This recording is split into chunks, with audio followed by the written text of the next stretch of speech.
Well, let's bring in Mark Penn, former advisor and pollster for President Clinton. Here's gas prices year over year. Today, $3.42 a gallon. Last year, $2.12 a gallon. There's lots of reasons for that, but voters think about the here and now. How do you handicap the situation for the White House right now?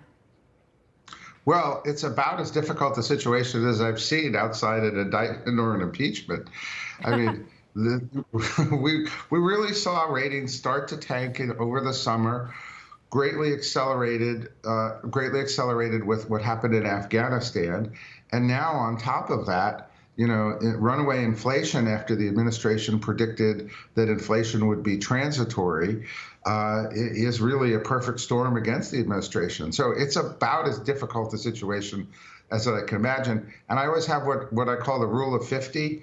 The minute you go below 50, it accelerates downward because everyone realizes it's in their political advantage to kick you. And I kind of think that's what's happened here. Mark, what do you think about the soundbite from Ron Klain there a moment ago? You talk to American people every week. You're a pollster. That's what you do for a living. Do they believe that, based on what they understand about Build Back Better, that they'll be better off because of it? Well, most people think that the bill is inflationary because the only thing that most people know about the bill is that it's somewhere between $1.75 trillion and $3.5 trillion of additional government expenditures.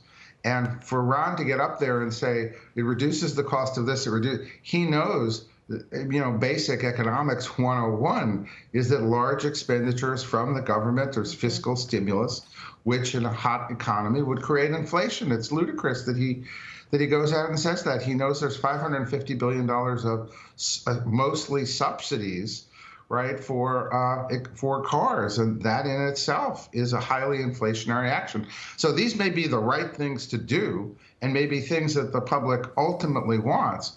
But I don't think it's reasonable for them to go out and say that they were going to control inflation.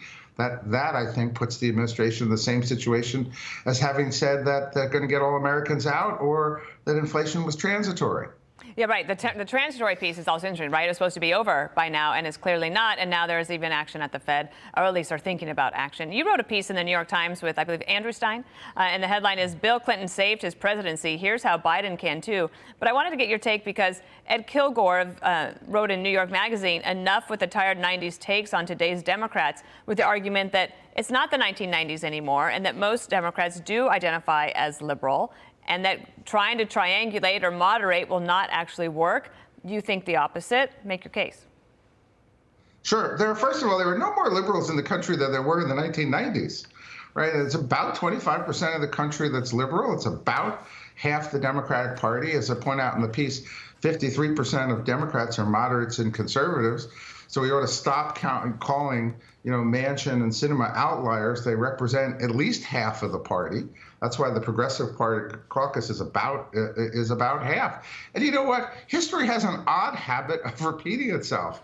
And sometimes the lessons of the 90s, not always, all right, in this case, the administration doesn't have to wait for the congressional elections.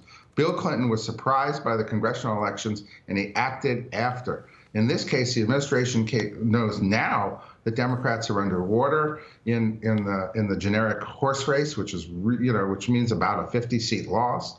That if they don't get out and act and do things like open up the strategic reserve, stop killing pipelines, reduce the price of gasoline, and do something about the runaway prices, that the suburbs here are fleeing the Democratic Party. And the Democratic Party, which had been picking them up, needs those suburbs in order to have a chance in this next election. Hi, everyone. I'm Brian Kilmeade. I want you to do me a favor. I want you to click to subscribe to the Fox News YouTube page. This is the only way that I know for sure that you're not going to miss any great commentary, any great news bites, any great interviews coming your way on Fox. You can get it all here on YouTube. So subscribe right now.